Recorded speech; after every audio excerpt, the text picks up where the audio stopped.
Joseph Faulk, welcome to the show. What's up, bro? Good to be here. You make me laugh. I'm excited for this episode. We just got to meet each other last couple hours. Like I said, I'm excited to have you on the show. For the audience sake, I'm interviewing here Joseph Faulk from Pittsburgh, local to Pittsburgh, right? Yeah, man. You're a real Yinzer. Yeah. You're a husband, you're a father, you are the executive director of Signs and Wonders Ministries, right? Yeah, man. And then the other thing I already forgot. I tried to do your intro. was Alok Design Company, right? Yeah. All right.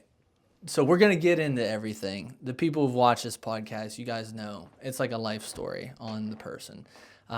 So we're gonna get into what he does for Alok Designs. We're gonna get into Signs and Wonders, which is actually kind of how we connected. Jared Boyer, shout out, Jared Boyer has been on the show. Amazing testimony. Great dude. Remind me to talk to you about something later. But yeah, great dude. Joseph here made a testimony video, basically, kind of his life. And that's what kind of connected us together. So we're going to talk about that in this episode. We're going to talk about how Joseph came to know the Lord, his family, everything like that. So without further ado, Let's dive in. Joseph, let's dive in. Are we doing this Okay. NPR style? ASMR? You can NPR if you want to, but... Oh, man. But, all right, Joseph, where'd you grow up? Well, we already established at Pittsburgh, but Yeah. Start us more off. Specifically, I guess, Moon Township, Pennsylvania, right near the airport, a suburb of Pittsburgh, like 20 minutes outside of the city. what year were you born? Oh, man, dude, we're getting into We're that. going Bro, I don't know if I Yeah. can be that vulnerable. 1981. 1981. Yeah. Are you older than your brother David or younger? No, I'm younger. You're the youngest of your family? Yeah, I'm the youngest of five. And Youngest of five. David's the closest sibling in age to me, and he's 8 years older than me. Okay. So the joke with people growing up is like, dude, you were a complete accident, you know? But, yeah, my parents will tell you the contrary, that, you know, they were praying to have another child Yeah. and all that stuff. And, Yeah. yeah, man. Yeah, so 45 years old, dude. Uh-huh. But, like, I'm 65 in the streets, you know what I mean? A lot of street cred. Yeah. So you're youngest of five, born 81, Moon Township. Yeah, man. What was life growing up? Yeah, man. So I, don't get it twisted from the very beginning of this. My life has been like an absolute roller coaster. I feel like I've lived 4 or 5 lives. But I was raised in a super stable home, you Yeah. know. My father gave his life to the Lord, before my brother and David and I were born. And him and my mom, they were, about to get a divorce. They had already had 3 kids. And, I did a testimony video on his life. You guys should check it out, signsandwonders.co. Shameless go. plug. But, I think I've seen that. It is amazing. oh, nice. Kind of what happened, right? Like his testimony. I think. Yeah. And like there's people that, get saved and there's people that get saved. Yeah. Like he was one of those people. My brother was one of those people. Jared was one of those people. From what it sounds like, you were one of those people. Yeah, You know what I mean? yeah. Like, so after finding the Lord in a really unique way, God restored his marriage with my mom and stuff, and they went on to have my brother David and myself. So like, dude, I wouldn't be here if it wasn't for like the life-changing power of a relationship with Christ. And Wow. God. That's amazing. Yeah, it's cool. So he came to know the Lord. They didn't get a divorce. Yeah. They end up having 2 more children, like you said, David and you. Yeah. And you said you grew up in a great home. Yeah, man. Right? So this was, my older siblings will tell you, like, dude, you had a different dad than we had. Really? Because he was kind of like a, I don't know if you've ever gotten into those, like, Myers-Briggs personality profile tests. There's this one, like, 16personalities.com. Yeah. It's really good, dude. Uh-huh. It's eye-opening because it shows you all the different kinds of people. But also, like, my big takeaway from it was, like, how we all need each other because people have different strengths and stuff like that. But I had my whole family take it, and he was a commander. He was just a boss. You know what I mean? So, like, as, an artist, it was a really hard thing growing up in that environment where it's like you have to do it this way, like, you know, you're doing it because I said so, all that stuff. So it was a house that was filled with a lot of love, a lot of the gospel, a lot of church, but you know, in your adolescence, you're kind of just like focusing on, you know, the negative things or whatever.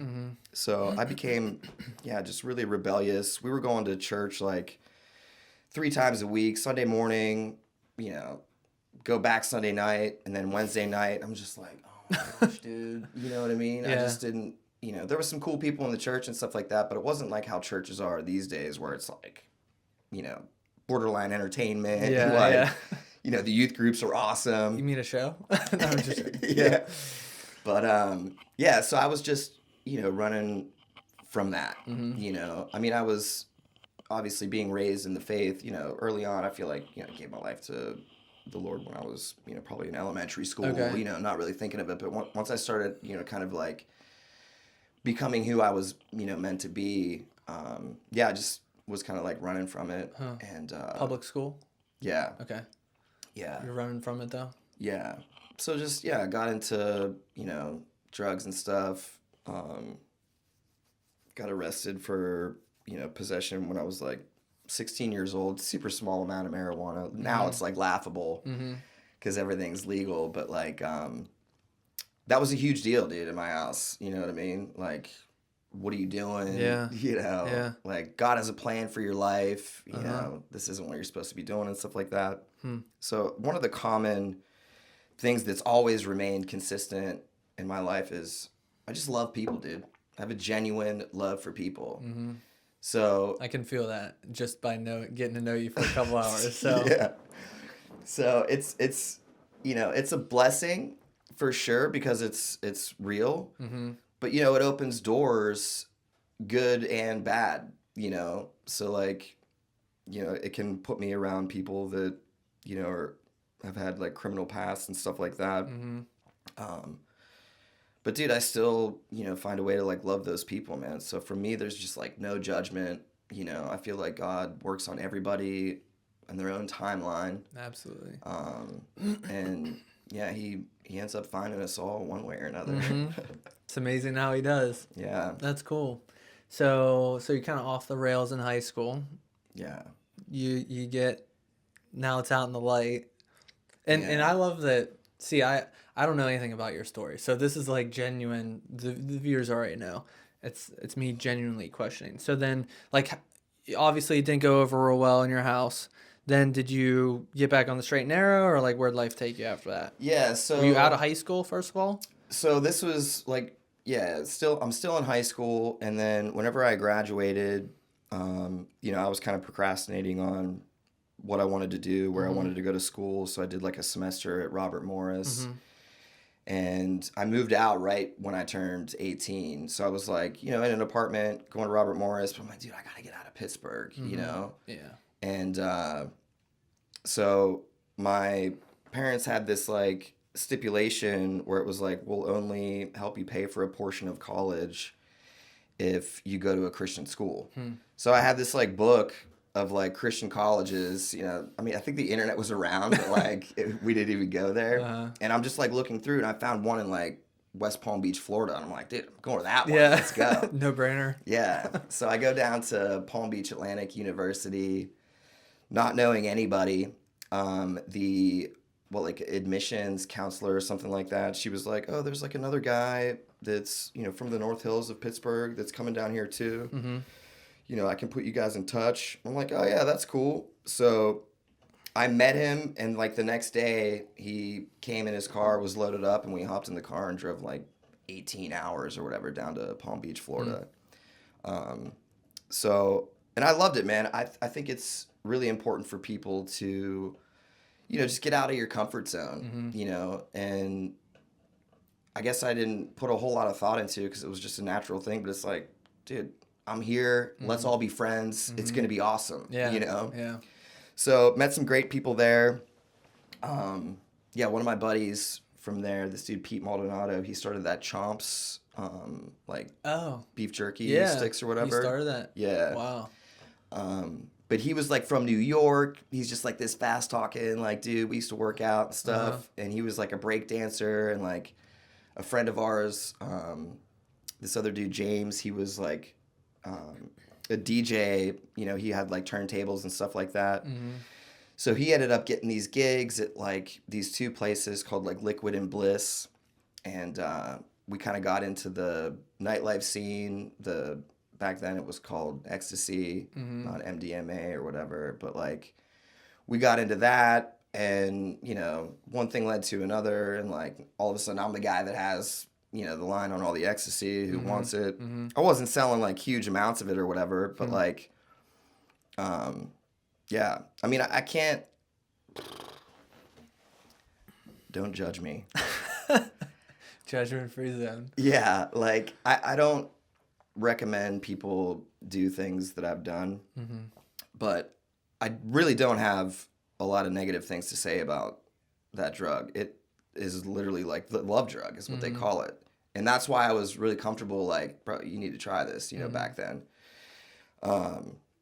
So yeah, that was a whole thing. And, you know, I had always kind of like lived, you know, this life on the edge or whatever. I had, you know, 3 separate occasions where I had, you know, almost died. One was when I was in high school. We got our hands on this stuff at a gym, like a local gym. It was called like GHB.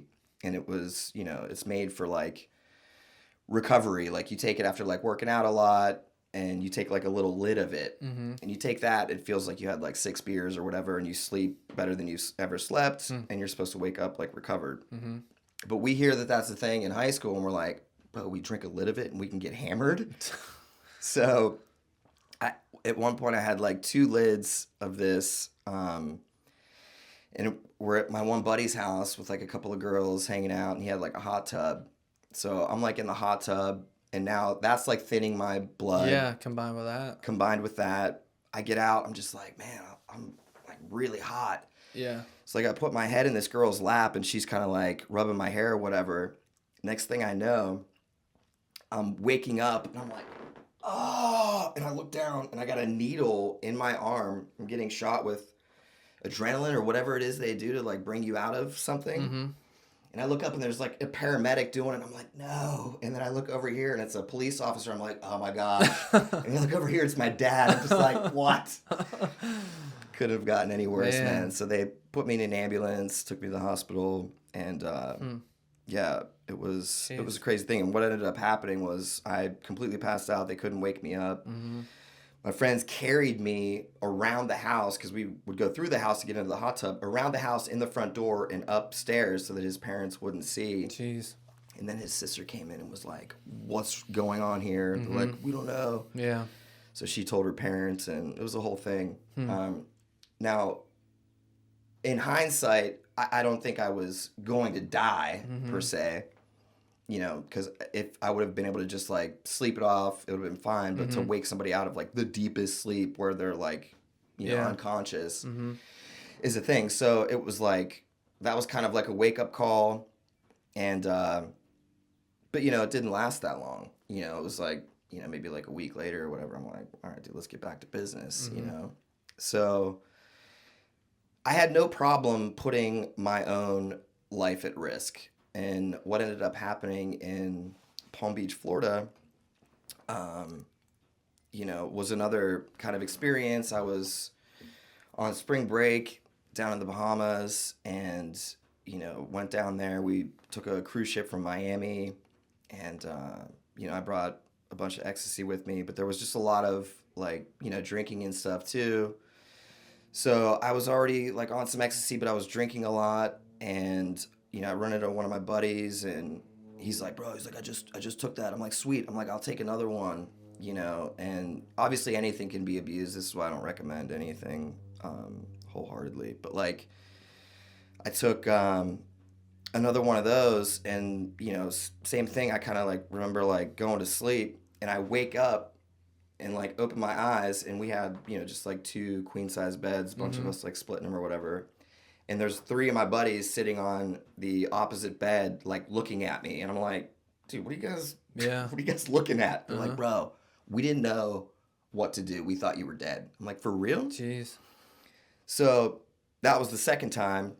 And were you still in college at this point? Yeah, at this point I'm in, spring break. I'm on, Okay. in Palm Beach, Florida. Yeah. So we drove down to Miami to do all that. Sorry, I'm jumping No, around you're a little good. bit. Just keep it in timeline. And then, so on the way back from there, we decided to go down to Key Largo and Key West before we came back to Palm Beach. So we drove down there, and like a friend had, a relative that had a place in Key Largo. So we were in Key West, and, we were there partying, drinking and stuff like that. And we needed to get from Key West to Key Largo, and I think it was like, I don't know, maybe an hour drive, hour and a half, something like that. I don't know, I'd have to... But I'm like, yeah, I can drive. So I'm driving. There's like two girls in the back. They're just like asleep. My buddy in the passenger seat, he's asleep. Windows up. It's kind of hot. Music's off. Looking back, I should just roll down the windows, put the music on, like something. Wake up a little bit. Yeah. But I was young still. I was, 18, 19 years old. So I'm driving back, and I'm kind of like nodding off, and I fall asleep at the wheel, and I wake up, and it's just like, and I'm running right to this telephone pole. I yank the wheel back, get on the street, and like everybody wakes up, and I'm like, I don't know if I should be driving anymore. Pull over, someone takes over. I pass out in the back seat of the car, and I wake up the next morning in the driveway, and it's hot. It's like 90 degrees. I'm in this car, and I'm like, oh my gosh. Yeah. I like wake up. I'm like, why am I in the back seat of this car? And I go into the house, and everyone's in there, and I'm just like, yo, what's up? And dude, everyone was mad at me, and that was a huge wake up call, because like I said, I was fine with like putting my life in jeopardy, but now I'm putting like other people's life in danger. Could have killed them. Just by them being in proximity to my carelessness. So that really got me thinking, like, man, like I can't go on like this, And all the while, my brother David, we're super close. We're still close to this day. One of my best friends, and he was like my youth pastor. And David, we'll have to get into that. I called him up, and I was like, and we've always been like really honest with each other. He knew what I was up to and stuff like that. It wasn't like I was hiding anything from him. But I was like, bro, I'm like, I don't know, man. I've just been thinking, a lot about God lately. I just think something needs to change or whatever. And he's like, yeah, bro. He's like, whatever you need to do. He's like, you mind if I pray for you? So he prayed for me. I felt a little bit better. I went to bed that night, and I had, one of the most vivid dreams I've ever had, where it was like hyper reality, where you have no awareness that you're dreaming or anything. And, geez, I haven't thought about this in a long time. So it was basically like, we were at this like club, dancing, bunch of people, hanging out, just doing what I would normally do. And all of a sudden, like 3 people fall down, and they're like unconscious, and like the crowd kind of like moves back, and we're all like looking at these people. And, the old kind of like Christian foundation, I guess, even in my subconscious, like kicks in, and I'm like, Lord, you got to help these people. I'm like, get up. I'm like, get up in the name of Jesus. And like, they get up, and then they're like, kind of like, dazed or whatever. And I'm like, what? I'm like, do you guys see what just happened here? And the whole crowd was just like, unfazed by any of it. And I'm like, you guys missed all that? Yeah. And all of a sudden, it's like the crowd kind of like goes into the darkness, and then I'm in this like cathedral space, and it's like really low lit, dark, and there's these like 3 pillars off in the distance, and I'm like, what's going on? So I'm starting to feel a level of guilt, because I'm like, dude, we were partying in this church right now. So it was like my worlds were colliding in this dream. And I saw this guy walking, and he's like carrying this box of stuff. And he goes behind the pillars. I'm like losing sight of him. And I just like couldn't help but watch him. And he gets past like the third pillar and gets to this door, opens the door, and just violently is like, "Ugh," like throws this stuff out, turns around, looks at me, and it's like that. If you've ever seen it in movies where like the camera pushes in, but like everything kind of goes out, so like they come forward, the background goes backwards. Yeah. That happens. He's like right up in my face, and I wake up. I'm like, what? And I just felt like this even more kind of like just conviction for like my lifestyle and stuff like that. And yeah, man, by myself in the morning, just got down on my knees and gave my life to the Lord. Wow. And, That's amazing. you know, I wish I could say, bro, that I never looked back. You know what I mean? But at that point, I was, you know, about as on fire as you could get for Jesus. And, you know, because I'm just a passionate person, dude. You know, if I get into anything, like we were talking about before, I'm all in. So it's like, bro, Jesus is what I'm into now. Let's go. So, yeah. So you were like 20 at this point? No, probably? Still like 19. Oh, you're still 19 in college? Okay. Oh, you know, yeah, maybe 20 actually.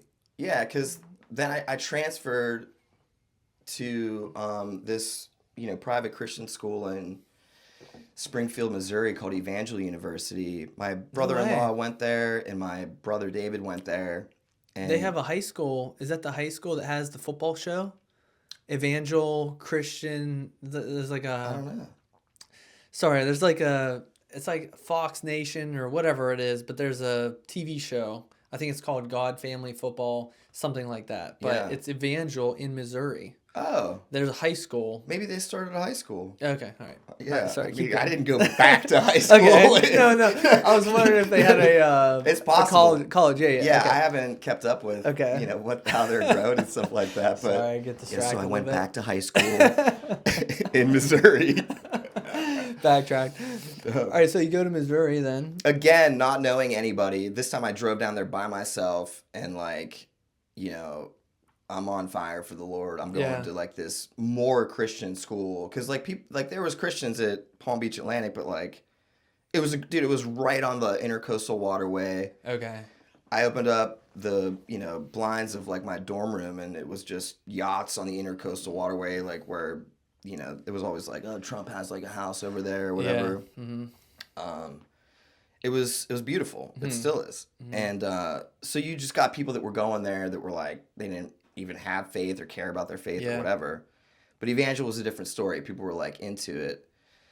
So I show up and it's just like, again, like, let's go, I'm here, and start meeting people. I'm on fire for the Lord. I get involved in like this church impact team where we would go to different churches. And, at this, I started playing guitar when I was like 16. But I didn't like really dive into it until, that summer right after I got saved. And then when I went to Springfield, because at that point I was like totally fine with just like more isolation and working on myself, like being in the Word and stuff like that, and then getting into the guitar. So I would like play guitar, at this church impact team, and then we would do these what are they called? They're like those there's a name for them. Dang. Where like it's like a song that's played and people like act it out. Like charades? But with a song? like I want to say like human musical? Video. No. It's like an interpretive performance of the song that's being played. Oh, okay. And the song will have lyrics about like, I came to the Lord, and we would like act that out. Super cheesy, but like I was into it because I'm like, dude, I love Jesus, whatever we can do. So anyhow, so yeah, like I'm in it, and I made, one of the biggest mistakes, that if there's a couple of things that, you can take away from this is, if you can, don't do drugs. Just don't be reckless with yourself, you know what I mean? And then also I let, my relationship with other Christians determine my relationship with God. So when I would get slighted or wronged by like another Christian, I was just like, dude, what's this about? And then it created distance between me and God. So I guess backslid is what you could call it. It was a gradual thing, but I was just getting more and more bitter. But dude, I still, love people. So I was like, a good person. Right. I wasn't out to hurt anybody or anything. So I still had like friends, that were Christians. It was fine. But it was like, I just wasn't really into it as much anymore. And I found myself like butting heads with like, theologians in, theology class and stuff like that. I had like this issue with like an RD, like a resident director, who just was gunning for me, man. Because I had my ears pierced, and you weren't allowed to have your ears pierced. And he would just always like track me down and be like, "What are you doing with those ears? Like, just what are you doing with those ear piercings or whatever?" And I'm like, "Bro, leave me alone." Haggle, yeah. Yeah. Because I also like, it's still a common thing in my life, and I wrestle with it. I just try and kind of like use it in productive ways of just have like a rebellious kind of like spirit in a way. I don't like being told what to do. You know what I'm saying? Yeah. So like, it's like, don't wear these earrings or whatever. So I found myself going at odds with the administration of the school. Like it was actually a scenario like this, a bigger table, like they sit you down and you're in front of like this board and they're like, "What's going on?" They put like a recorder in front of you, all of the tactics to just like get you like really nervous. Yeah. And I had talked to my brother about it, and he was like, "Bro," he's like, that's just uncalled for, because at this point my heart was totally in the right place. And he was like, "Dude, one of the things that Jesus said to his disciples when they went into this town, the disciples were like, look at, talking like, look at these people, how they eat with like unclean hands." And that was like a huge, like, taboo. Like these people were like filthy. Yeah. And Jesus was like, "You're looking at the traditions and ideals of man, and you're not seeing them the way that my Father sees them and seeing them for their hearts." Yeah, I was going to say, see their heart. Yeah. Yeah. So there was a victory because now, you're allowed to wear earrings in Evangel. Oh, really? Yeah. But, I just pushed back. Yeah. And it was, a conservative school, and I'm sure they're a little bit more relaxed now. But, yeah, so it was just a series of things that, just got me kind of like bitter. I had a couple of friends even back here that were like trying to kind of like stifle my extrovert personality, because I would talk to anybody. Right. And I usually chat up, like servers and stuff at restaurants, because I was one for a long time. And I just talk to people. Like, if you're coming to my table, like, dude, we're going to talk a little bit, And, one of them was like a girl, and they're like, "Dude, what are you doing? Like leading her on, all this stuff." I'm like, "Leading her on? What are you talking about?" I was just being friendly to her. Yeah. So it was all like, I just felt like, bro, if I can't be me and be a Christian, like, I don't want to do this, because of like we were talking about with authenticity, dude. Like, I can only be who I am, be real. So it took me a long time to learn that, like, that's not what God wants. Yeah, he wants to elevate us and stuff like that, but he wants us to, remain, kind of like honest with ourselves and with him. And as much as there's like, judgment and doom and gloom and certain like faith circles or whatever, dude, God is love, man. You know what I mean? Yep. Like, faith, hope, and love. As broken as anyone can be, as flawed, whatever, there's nothing that prevents God from loving people. So I, was really blessed with, so one of the things that I was doing when I was in college too, that was giving me some backlash. I was in this band with like a couple of buddies, and we would, play shows in like, the, kind of like bars and stuff like that in the area. And, we even, we make a little bit of money, and then we got paid to like go play in like surrounding schools. We were pretty good, man. And the, main singer-songwriter and lead singer is this guy, Ryan Strong. And he, the day that we met, it was just like an immediate friendship over like music and all this stuff. And we became just super fast, like best friends. And, I heard some of his music. I'm like, "Bro, we got to put a band together." Yeah. So we start like rounding up some people. We're playing music, but at Evangel, you weren't allowed to like go into bars or anything like that. Okay. So if people saw you going into a bar, yeah, there was just like a culture of just like telling on people too. They would report us. And then that was just like, dude, why are people like telling on everybody in worried this about everybody atmosphere? else. Yeah, like, so it was just a million reasons to get bitter.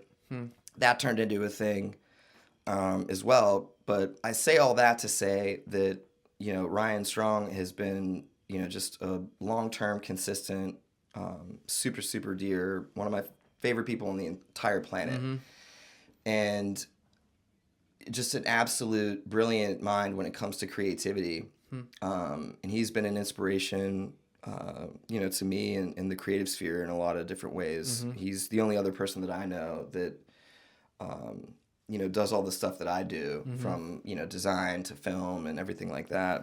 And he was doing it first, And I just saw like what he was doing, and I would like dabble in some stuff, and I'm like, dude, there's like a way to make money as an artist. Like I didn't even know that existed, because my dad was always like, he saw my love for like sketching, art, music, all that stuff, and was basically like, well, how are you gonna make money with this? Yeah. So it was always this voice in the back of my head, like, you can't make money. Get a real doing job. That. Yeah. And then I started seeing like all these artists like making the most money ever. I was gonna say artists, I feel like make more than anybody else. Yeah.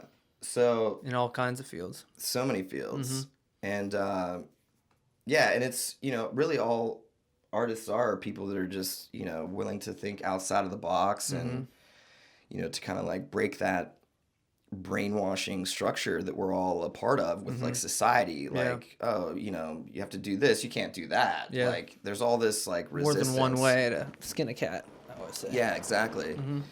But Ryan, was always a Christian, and we didn't talk about God like a whole lot, but, probably like, I don't know, 8 or 9 years ago or something like that, we start having more like, 2.5 hour conversations, phone calls. He lives in Kansas City. Okay. Now he's in Bloomington, Illinois. But like, we would just be talking about, philosophy, spirituality, God, all that stuff. And he was just pouring into me in the way that I needed it looking back, because I feel like God has someone for everybody that will present the gospel to them the way that they need to hear it, kind of like what we talked about earlier. Yeah. Whenever I heard it from your brother at that age. Yeah.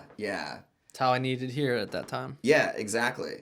And, I feel like David is the exact kind of person that he always moved me when he would speak. Still to this day, dude, he's the best preacher, public speaker I've ever seen, man. He's the only one that can get people to laugh, to cry, to think, and to change their lives, dude. Like all in, 45 minutes, bro. He's super, super gifted. Another guy that just loves people too, like authentically.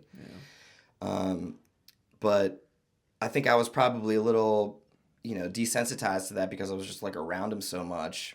And it was just like, I didn't want to hear it from him anymore. And he was never really like preachy with me either. You had to hear it from someone else. I had to hear it from Ryan. Yeah. And it kind of like opened up, the door again to like, maybe I should kind of give God a break and not blame him for the way that like other Christians and maybe the college had, treated me. Yeah.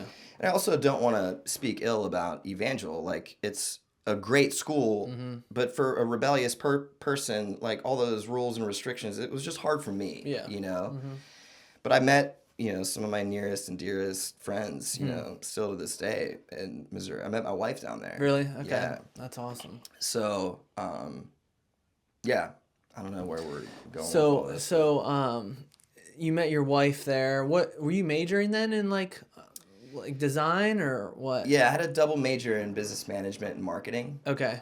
So then after you met if you met your wife there, like where'd life take you after college and that whole period of life? So I had plans to move out to Arizona to be like one step closer to California. We had me and my other best friend. I just have a lot of best friends, There's not like one best friend for me.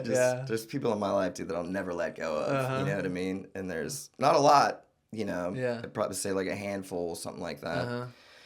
But we were going to move out there. We were going to get into like flipping houses. Okay. And this is like 2006 or whatever. Uh-huh. And Right before the crash. right before the crash. So thankfully I didn't end up doing that.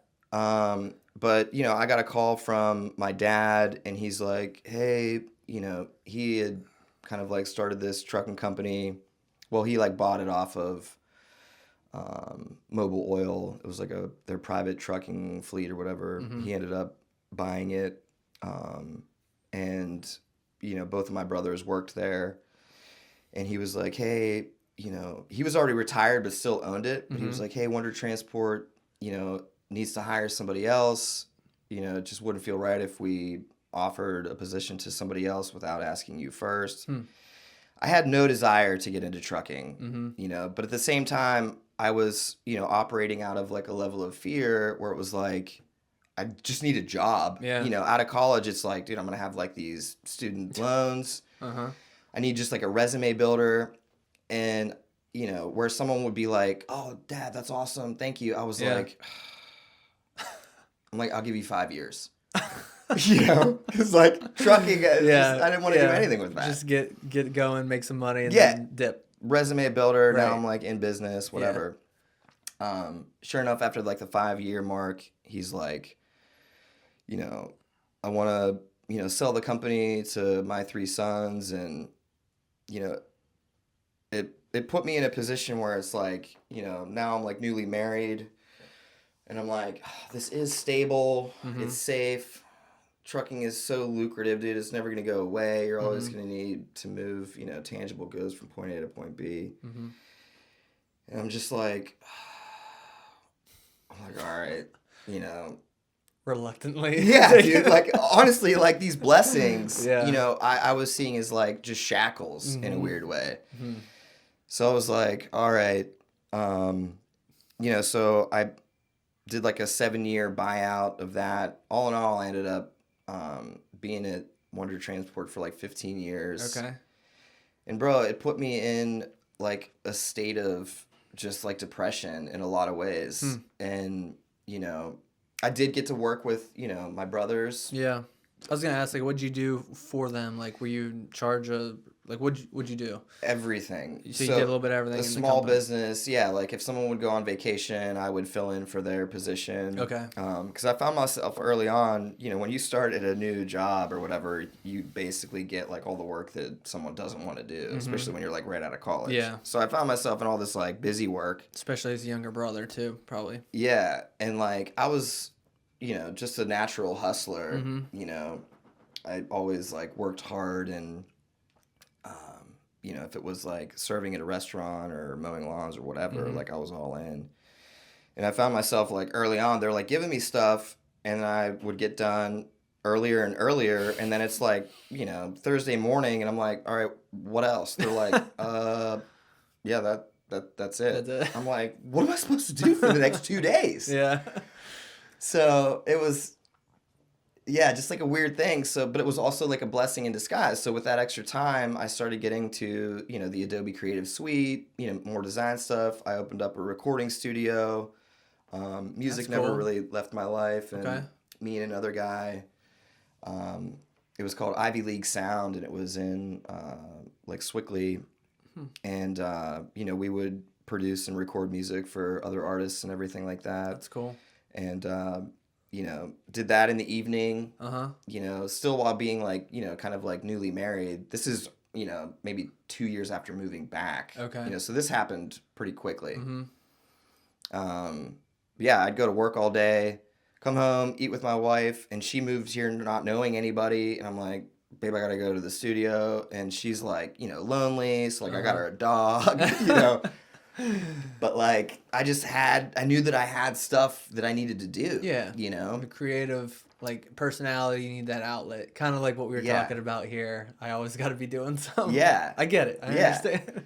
So it was always like I had 1 foot in the safe play. Right. And 1 foot in the stuff that there's no guarantee that you're going to make money or whatever. And, you know, we were fortunate enough. There's still, you know, it's a rare thing to make any money in music. So anyone that does, I have a lot of respect for. But, you know, we made enough money to pay for all of our gear and stuff like that. That's so awesome. We did okay, but not, you know, Yeah. not great. Uh-huh.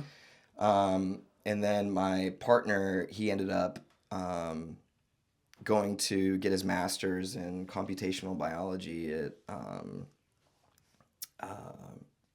what's it called? That, robotics school, really prestigious school in Pittsburgh. In Pittsburgh? Yeah. No. Sorry. It'll I don't come know. to me, dude. Yeah, this is why you don't do drugs. I feel like my memory, dude, has just It's all gotten good. worse over the years. But I feel like I'm like feeding new information I was into gonna it all say, the I time. feel like you've been doing pretty good. So that like you end up like losing things. Yeah. Like we only have so much like random access memory. you know? So like So the music studio, your buddy left yeah, to get so a degree, but yeah, so it was just like I didn't like I like sharing things with people. Mm-hmm. I don't like to do stuff all by myself. yeah, solo. And now I've gotten to a place where it's like I do that now more, and I'm fine with it. But I still enjoy sharing in the journey and sharing in the successes with somebody. Mm-hmm. But yeah, so one foot in the safe play, one foot in kind of like the arts, what I needed to do, Mm-hmm. and but all the while at Wonder Transport, I with that free time as well, I was like, okay, how can we streamline efficiency in this company? So I was, I don't want to say like, I'm not trying to be like braggadocious or anything, but like just cleaned a lot of the systems and processes up and made it like way more efficient. And my name Joseph in Hebrew is basically like he will add to. So either subconsciously or not, before I even knew that that's what it meant, I've always liked to leave things better than I found them. So if I spend 15 years somewhere, like, bro, I'm gonna do some stuff. It's gotta look better than what you found it. Yeah. I mean, some companies pay people a lot of money just to do that, just to come in and clean up processes and stuff. So yeah, exactly. So yeah, bro. But honestly, dude, let's take a break on me, dude.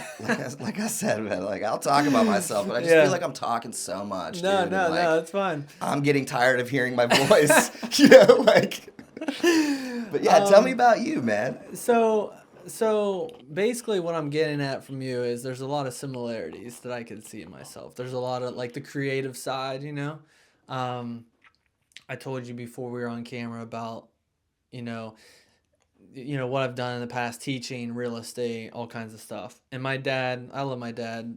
I have the best parents in the world. Nice. But and it's not like they were like forcing me in what to do. I actually specifically remember in high school, they're like, "What do you want to do for a living?" And I wanted to help people. And I went and saw they're like, "Well, teaching's a great option," because my dad was a teacher. So that's why I went to become a teacher. But I saw that kind of like you're saying. I saw that as like the safe play. You get a teaching job and you're in there for 30, 35 years.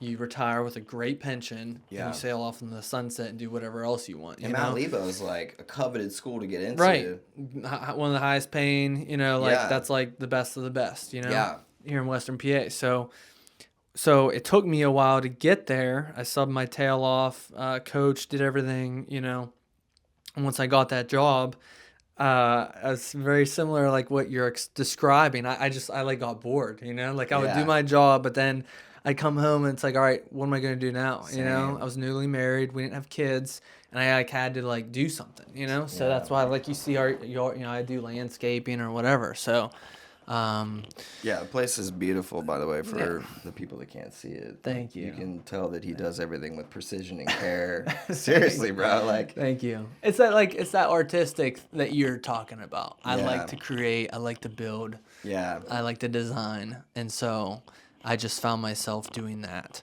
a lot, and so. Yeah, that's kind of a little bit about me. But nice. What was your faith journey like?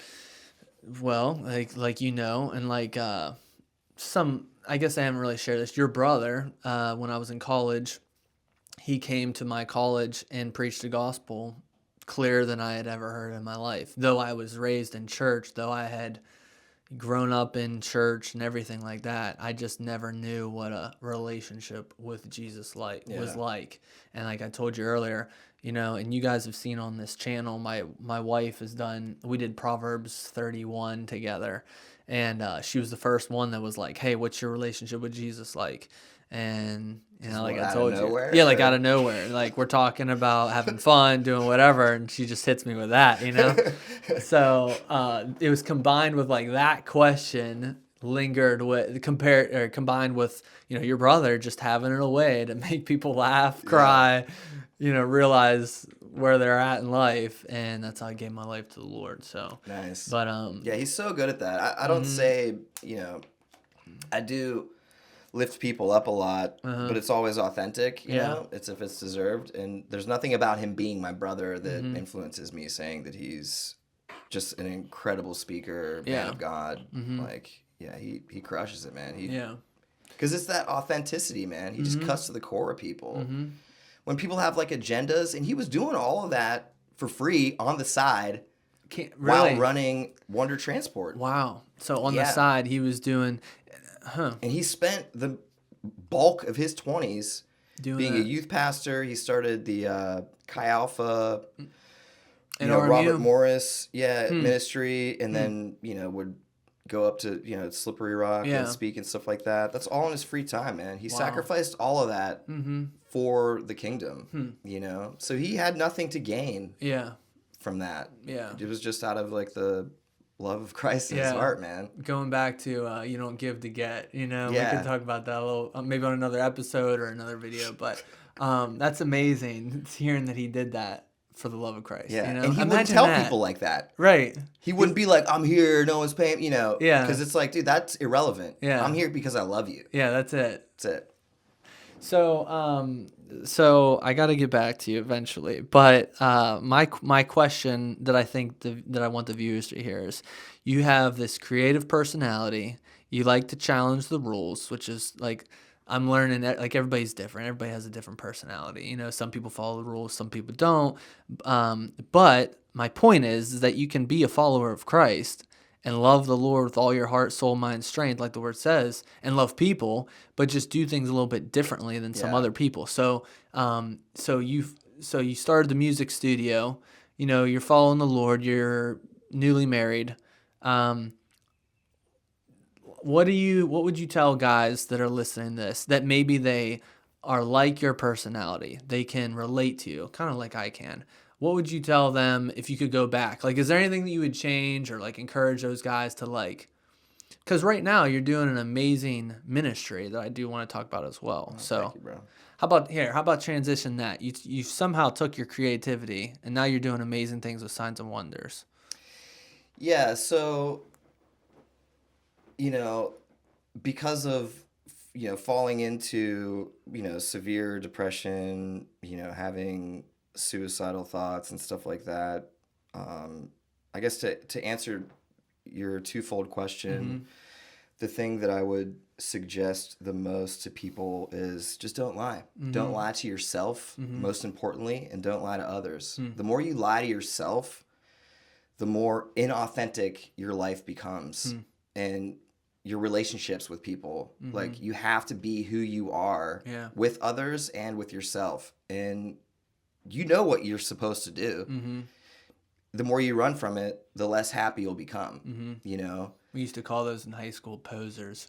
Did you ever use that word? Yeah. I remember when I was in high school, and my one friend, we were really good friends, and then he just like changed on me and tried to be in this certain crowd. I'm like, dude, you're such a poser. Like, what happened to you? We were such good friends. Yeah. But I like that advice. Just be honest and authentic in who you are. Yeah, and follow your heart. And yeah, if you have even a sliver of God's love in your heart, it changes your heart, man. And you start doing things for reasons that don't line up with the world. You start doing things, with no desire for recognition, you know, money, whatever. You're just going to do them. So falling into severe depression, it put a lot of strain on my marriage. You know, I was finding, you know, different ways to remedy that. And this is all in the, you know, the dark period of me kind of like running away from God again. Okay. You know, so even my faith relationship has been hot roller and cold. coaster. But I think it's important to share that because, bro, that's the reality. Yeah. Like, it's easy to slip out of it, you know, but you can always come back. See, that's the point of this podcast is to be authentic and to show guys that watch this show. Not everybody's like this perfect path, you know? Like I said in the first episode, like guys I want to interview on this show, they're not by any means perfect. However, they're also not like this fake, like, look at me, I'm holding a Bible in my hand and life, you know what I mean? Yeah. Like it's like an authentic person that goes through things in life. So thank you for just being real, because whoever's watching this, I'm sure there's going to be somebody who watches this who maybe struggle with depression or whatever, you know? Yeah. And then they're like, oh, this is how Joseph got through it. And, you know. Yeah, it started with, you know, kind of like escapism. You know, obviously here in Pittsburgh, the winters just get super gloomy. You know, we don't get a lot of sunshine and vitamin D in general. So at first I was like, oh, I'm just sad. I have seasonal affective disorder. And then I was like, it's just like a wintertime thing. And I'm like, what can I do? And then I started doing these like bro trips to the mountains to ski. You know, hit up one friend and had another friend live in Colorado. I'm like, bro, I'm coming out. Just need to get out of here. Right. And I found this connection with like nature in the wintertime that was just like medicine for me. And it got me, you know, in places where I'm like uncomfortable. So I have a weird relationship with like being uncomfortable. I want it bad. Because that's a sign to me that you're growing and you're doing things that are new to you. So anytime I feel uncomfortable, it's not like, oh, what's going on here? It's like, yeah, finally. Yeah. You know? Let's learn something. Let's go. Yeah. So, because I still have that, you know, adventurous kind of like spirit. And so, you know, getting in the mountains is super humbling because you know, we were going to the biggest mountains in North America and stuff like that, and in Canada, and it was just super, super humbling. And nature has given me a lot of lessons over life. You know,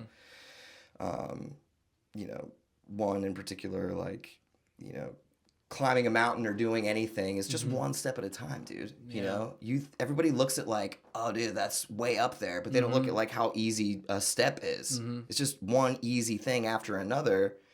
You just consistently put them together and you can get anywhere and do anything. So, you know, then I'm kind of like, you know, satiated with my depression a little bit, and then it starts turning into a thing where like I'm now getting depressed in the summertime, and it's just like a year-round thing, and like the skiing even kind of like wasn't doing like the same off. thing that it used to. Yeah. So I'm like, man, I really something's up, right? You know. And my wife, God bless her, dude, she went through so many rough times with me because I'm a erratic, tumultuous person, you know. There's some benefits to being married to me, but it's not easy, dude. You know what I mean? It's like, what's this guy doing now? But there was just a lot of people praying for me too. But you know, 2.5 years ago, my father passed away, and I don't know if you've experienced a loss like that, but I mean, it was unbelievable, dude. You know, and were you kind of in a depression when that happened? Like, did it hit you, or were you? Yeah, a little bit. Yeah, Okay. I had already kind of like gotten out of it a little bit. All right. You know, with the help of Ryan and you know the other people in my life and stuff like that. But so then your father passed, didn't help. Yeah, and that was, you know, everybody deals with grief differently. You know, for me, it was like, it's easier to be angry than it is to be, you know, in mourning. Yeah. So I've just like found reasons to be like, man, you know, just nitpicking at him, you know, as a man. He's such a good man. It's unbelievable. But I'm just like, in a self-preservation strategy to protect my heart, I was just leaning into things that I was like upset with him about. Yeah. And I found myself like blaming other people for the decisions that I was making in my life. Because it was like, man, I feel like my dad roped me into this company and never wanted anything to do with it. But it was my decision. I was just avoiding, you know, responsibility for myself. Right. And it was just a cop-out, dude. But obviously then I softened up. He passed away. He was hurting for a while with, they still didn't know what it was, like Lyme disease or rheumatoid arthritis, but he was in a lot of pain. He started falling down. He was doing like homeopathic stuff, like traditional medicine stuff. Nothing was really working. And he passed away, and we went so far as to have Cyril Wecht do an autopsy of him. He was still alive or whatever at the time. He's like one of the world-renowned forensic scientists. He, studied JFK's body and stuff like that. And he was here in Pittsburgh. No way. And he did an autopsy on your dad. Yeah, and it came back what do you find? Inconclusive, dude. Really? Yeah, so it was just like, what was that? How old was he? He was 79. He was about to turn 80. But he was in good health, though, overall, like leading up to it. Yeah, and dude, like ever since he gave his life to the Lord, dude, he never drank, smoked, nothing. He lived a super clean life. Loved the Lord. Right. Yeah. I don't know. It was crazy. So he also, the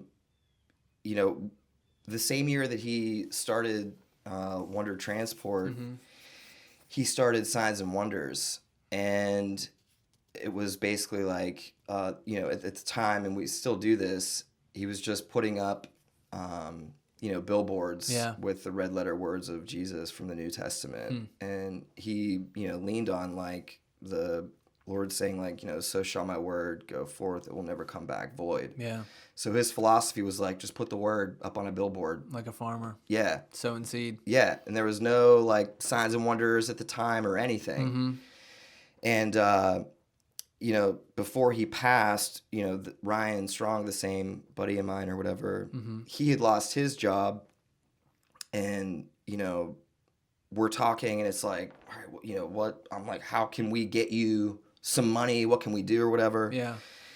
And, we're like brainstorming. And I'm like, dude, my dad has this nonprofit. There's no like branding, no online presence, nothing. Yeah. And it's like invisible, honestly. He would just, was doing things. He didn't want any recognition, which was Imagine great. that.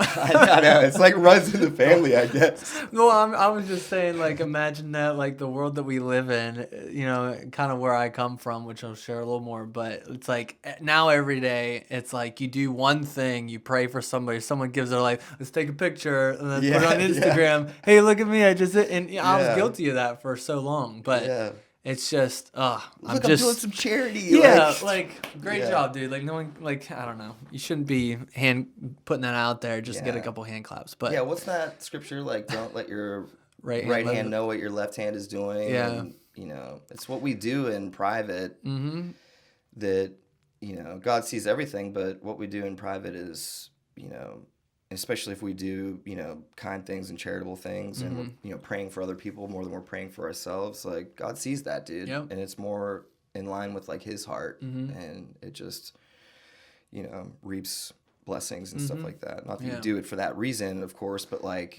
it's just the reality of it, man. It's the blueprint's in the Bible, dude. They give it to us. And there's a lot of stuff that goes missing or just people don't, like, pick up on, That's so cool, though. So to kind of get back on track, you were just saying how he did the Signs and Wonders ministry, puts billboards up all over the place. There's no website. Nobody knows how to help out. Nothing. And then you hired your friend Ryan to like kind of get it rolling. Yeah, because he was out of a job, needed some money. I'm like, bro, I'm just thinking of like how I can get money in your pocket so you're all right.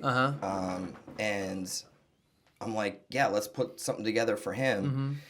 And he did the logo design, the first phase of the website. It's, been changed significantly since then or whatever. Okay. And then... it looks amazing, by the way. And I'll put the link in the description for people to go to it. But, thanks, bro. Yeah. So he did it was kind of like a historicity video on my dad, like why he started Signs and Wonders. And that was what it was for. Is like, it's supposed to just kind of like show the intention behind this nonprofit. Right. And, bro, it was insane because, I was really familiar with my dad's story. And so I was kind of like the director of it, and Ryan executed all the creative aspects of it. But but you know, he put together a storyboard based on like, you know, what I was telling him and everything. And then, you know, we even went through like the editing process together, and you know, I mean, he did the bulk of it, dude. Yeah. But like,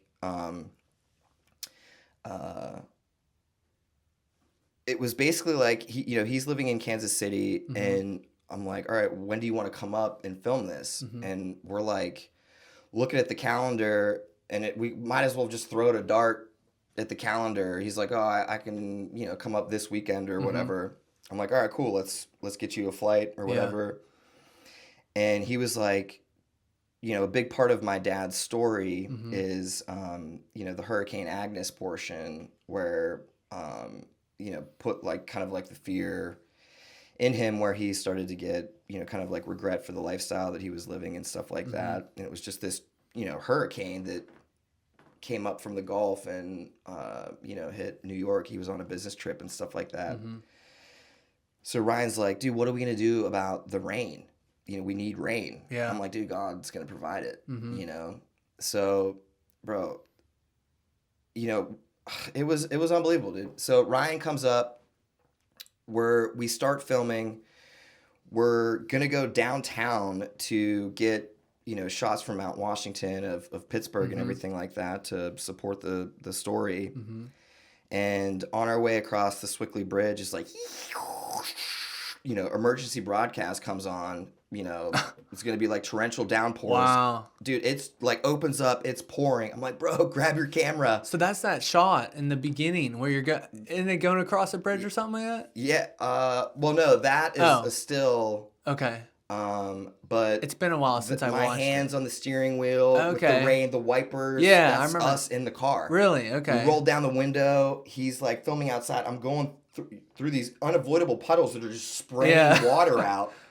Wow. Dude, God delivered the rain, man. That's awesome. That's so we're cool. just like, oh my gosh, man. And like a big part of my dad's story was like, you know, he was moved to put the billboards up and the signs because, you know, when he was a little boy, he had seen this like sign, you know, except a man be born again. He cannot see the kingdom of God or whatever. Yep. And, you know, that always stuck with him, you know, and God, like, you know, plants these seeds, you know, like you hear it and it doesn't mean anything, but it's like, you look back and it's like, man, God was working on me the whole time. But we're like, man, we need like some kind of like, you know, homemade sign or whatever that says that. Yeah. You know, I'm like, okay, well, you know, worst comes to worst, we'll just like make one, print one off or whatever. Dude, we're in like Bridgewater near Rochester, PA, to go get a different shot. And we're like sitting in this traffic and, you know, at a red light. And I look over, I'm like, bro. And there's like a little sign in a window that says, you must be born again. No way. Bro, it was just, you know. That's so cool. All these things that made it like, bro, when God wants something to happen. He'll make a way. It works, dude. You know? And it's like, and that's what's so beautiful about creativity is because, you know, that magic happens, you know, whether God's in it or not. Right. But like, when it happens and it's something that's like, you know, kingdom minded, it's like, whoa, this feels more special. Yeah. Because this is, you know, the Almighty dude wants these things to happen. Everything works out. So we got like a lot of really good, you know, feedback from that video. And that kind of like got me thinking like, man, we should just do more of these like testimony videos. Because when I would think back to my time in church, you know, just either like, when's this going to be over, you know, all this stuff or whatever. Yeah.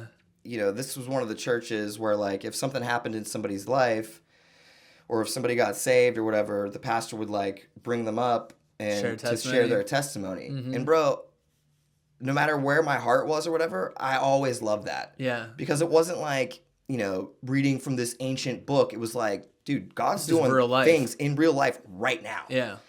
So those always like resonated with me. Same.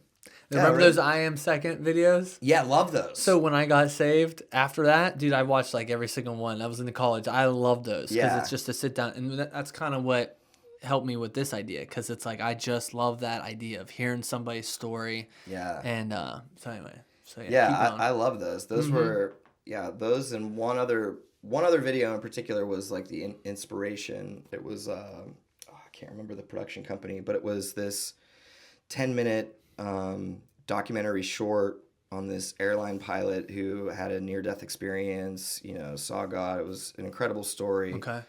Um, the name will come to me, and I'll share it so people can look it up. But Okay. the same guys, we basically used that as a blueprint because it was filmed really well for my dad's video. Mm-hmm. But those same guys went on to do the documentary on near-death experiences called After Death. And a great documentary as well. Because I was like, dude, what's happening with these guys? What are they doing? And then just like After Death's coming out, and they did it, and like they just went silent because they were, you know, working. Right. But anyhow, so that was kind of like a point of inspiration and stuff like that. But yeah, so now at this point, you know, Ryan is, you know, busy. He's doing stuff, and I'm like, okay.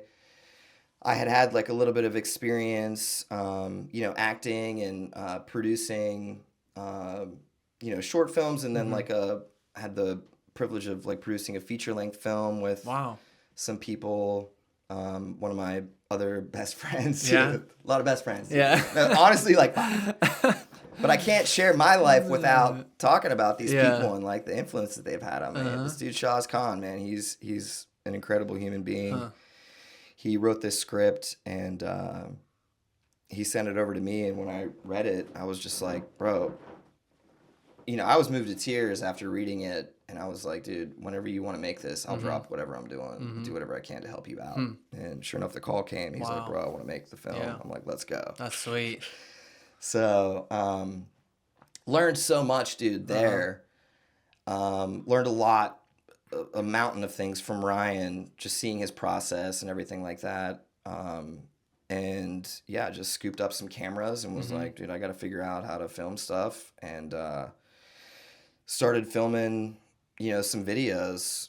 Did like my mom's story, my brother's, you know, roommate, his father, his story. And then that's when Allison Evans, another best friend of mine, Allison Evans, she... Down in Florida? St. Thomas. Okay. She hit me up and was basically like, you know, I hadn't talked to her since high school. So it was like 18 years later or something like that. And she was like, hey, you're in trucking, right? I'm like, yeah. She's like, you know, my brother was in trucking. You know, he lost his job. I'm like, oh, yeah.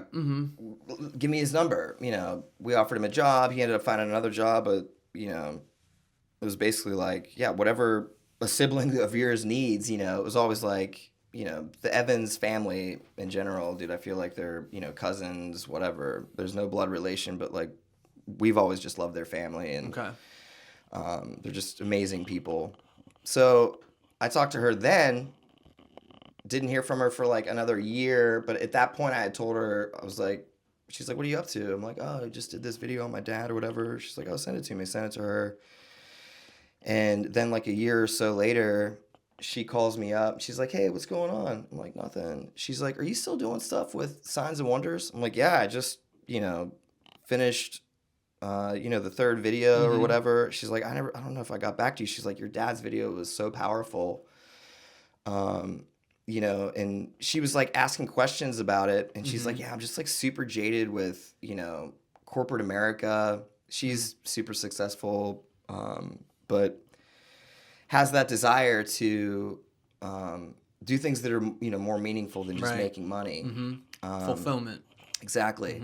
And I was like picking up on those cues. I'm like, Allie, you can have any involvement that you want with Signs and Wonders, because at this point it was just me. Yeah. You know what I mean? Yeah. Like, and I needed some help. And, you know, she came alongside of me. She's like, yeah, I want to like learn about the production process. So I kind of like briefed her on all of that over coffee. And then she's like, well, what do we need? I'm like, we need more people, you know, to do stories on. And she found the 3 people that she went to church with. They go to this church that she goes to, Island Fellowship Church. Great church, great pastor, Pastor Chad Eastridge, his wife. They're amazing people. They've become like the first like church partner to help support us.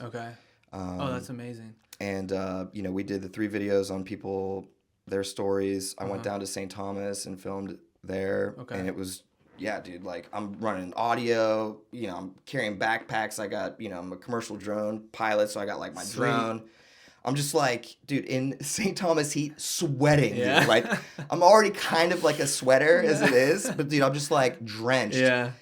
And like my brother came down with me, and him and Allie are just like, dude, like having a good time. I'm like sweating, dude. I felt like I was like the mule. Working. Dude, it was not. It was tough, dude. Mm-hmm. Really, really tough. And that gave me a whole another level of respect for, crew and stuff like that on films. Mm-hmm. Especially one-man shows, dude. Yeah. Like, You gotta get it takes all. a lot of people to make something really high quality. Mm-hmm. And when you're doing it all yourself, you're just like, oh my gosh. But it was great because it, helped me cut my teeth in learning everything. So now it's like, I can know what I'm looking for, like if I hire somebody or whatever. Yeah. And I did those, and then Allie was like, I was talking to my cousin, and she was like, I was telling her that we were looking for people, and she's like, you need to get in touch with this guy. He's a boxer. His name's Jared. That's crazy. And Allie starts telling me about it. She's like, yeah, there's this guy, Jared Boyer. I'm like, wait. I'm like, Jared Boyer? Like, bro, I went to elementary school with him. And he moved away, I think, when we were in like 5th grade. So like I lost track of him when we went to middle school. Yeah, I was gonna say I don't think he went to Moon. He went to a different high school. This was the Bon Mead Elementary But School. you're same age then. Yeah, exact same age. Okay. I know his sister Uh Jenna. huh. And bro, just he was always like, happy-go-lucky, just a good dude. Yeah, amazing guy. And yeah, I was surprised to find out like the path that he went on. And bro, you want to talk about someone that's just on fire for the Lord, man. And he's got so much natural energy too, man. Like I love when people are just doers. You know what I mean? Yeah. I used to call this thing like when I just started getting like kind of like the working title of a producer, I'm like, I put the do in producer. Back from the break. Joseph, we've been having a great conversation. Tell us what you want the audience to know about Signs and Wonders. Tell us anything that's been on your heart about that ministry that you're doing such a great job with. Yeah, I guess really the only remaining things I'd like to share about that are, when you do kind of get into what you're supposed to do in life, there's a level of just like peace and, satisfaction, that you get from it that, I'm not making much money doing anything these days. My money's never been more unpredictable, but I've never been happier. So it's worth it in every capacity. Yeah.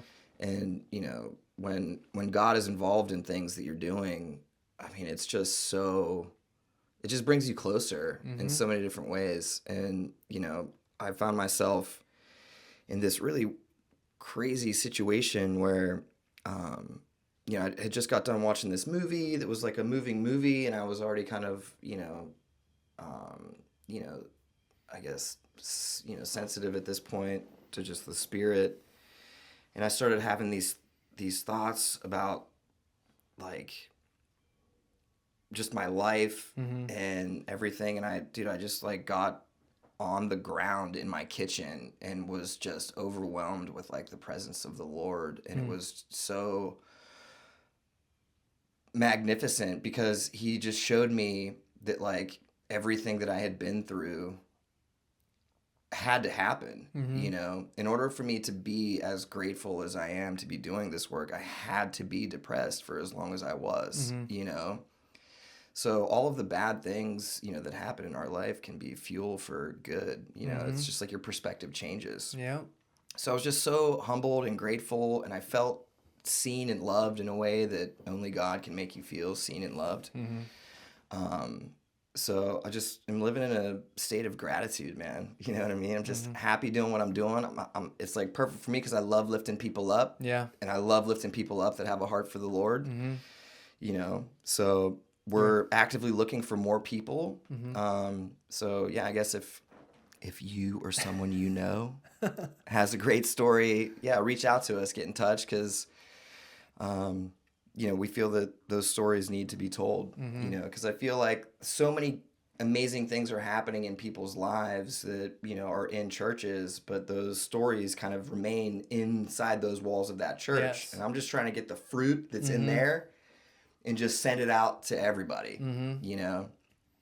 So, Big part of starting this podcast, like, you know, like I've watched Joe Rogan, I've watched Sean Ryan, and I like some of their stuff. Nothing bad against it, but like in my opinion, you can only get on their podcast if you're like a big name or whatever, and that's what, in the same sense, like you said, I feel there's so many like amazing people in local communities, Yeah. city, all across America. And it's like, well, what about those guys? Like, can we Yeah. just like get their amazing stories and their life perspective? There's Yeah. guys that are out there going to work each and every day, raising their family, living for the Lord, like you said, and it's like nobody knows, you know. So Yeah. it's like let's hear from them. yeah.